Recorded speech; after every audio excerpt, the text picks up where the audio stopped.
TikTok view မတက်တဲ့အကြောင်းရင်းကိုသိလားကိုတန်ကတော့ဒီချက်တွေလုပ်ပြီးလားအဲ့တော့အရင်ဦးဆုံးကိုယ့်ရဲ့ပထမဆုံးအကောင့် TikTok အကောင့်လေးကိုဝင်မယ်ဝင်ပြီးရင်ထိတ်ဆုံးလေးမှာမြင့်သုံးချောင်းလေးရှိပါတယ်အဲ့မြင့်သုံးချောင်းလေးကိုနှိပ်မယ်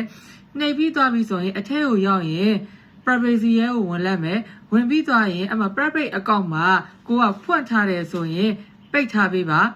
အဲ့ဟာပြီးရော head center လေးကိုသွားမယ် Ferrari 25ကိုနှိပ်မယ်နှိပ်ပြီးရင်လမ်းမလေးကိုတစ်ချက်နှိပ်မယ်ဘတ်နဲ့ပြန်ထွက်မယ်တန်ဗီ25ကိုနှိပ်မယ်ပြီးရင်လမ်းမလေးကိုနှိပ်မယ်နှိပ်ပြီးရင်ပြန်ထွက်မယ်ထွက်ပြီးရင်ကိုယ့်ရဲ့ video ကလက်တွေလိုရဲဆိုရင်လက်ကိုနှိပ်မယ်ပြီးရင်အထက်ရောက်ရင်အဲ့မှာလမ်းမလေးကိုနှိပ်မယ်ပြီးရင်ပြန်ထွက်မယ် comment 25ကိုနှိပ်မယ်ပြီးရင်လမ်းမလေးနှိပ်မယ်ပြီးရင်ပြန်ထွက်မယ်ထွက်ပြီးသွားရင်ကိုယ့်ရဲ့ video က 4U page ထဲမှာရောက်စေချင်တယ်ဆိုရင် 4U ကိုနှိပ်မယ်ပြီးရင်လမ်းမလေးနှိပ်လိုက်ပါမယ်အဲ့ဒါဆိုရင်ပြီးတော့ပါပြီဗျ